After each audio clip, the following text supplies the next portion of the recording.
Kapamilya female lead star lilipat na sa Kapuso Network.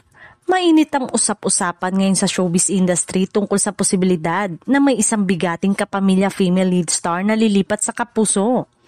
Ayon sa ilang ulat, palihim umanong nakikipagpulong ang naturang aktres sa talent management team ng GMA Network.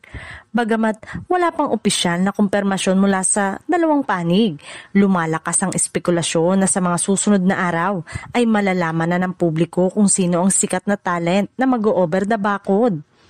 Kung sakaling matuloy ang paglipat, malaking kawalan umano ito para sa ABS-CBN lalo na't kilala ang aktres bilang isa sa pinaka-top female lead na paulit-ulit ng bumida sa mga teleserye at pelikula ng network.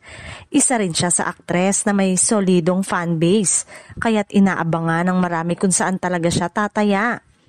Sa kabilang banda, positibo namang tinitignan ng Kapuso Network ang posibilidad na madagdagan ang kanilang lineup ng prime stars, lalo na't patuloy ang kompetisyon sa pagitan ng dalawang higanting TV network. Sa ngayon, nananatiling palaisipan kung sino nga ba ang aktres na tinutukoy. Ang mga fans, kanya-kanyang hula at espekulasyon. Ang iba'y nagbabanggit ng mga clue habang ang iba na may naghihintay lang ng opisyal na anunsyo.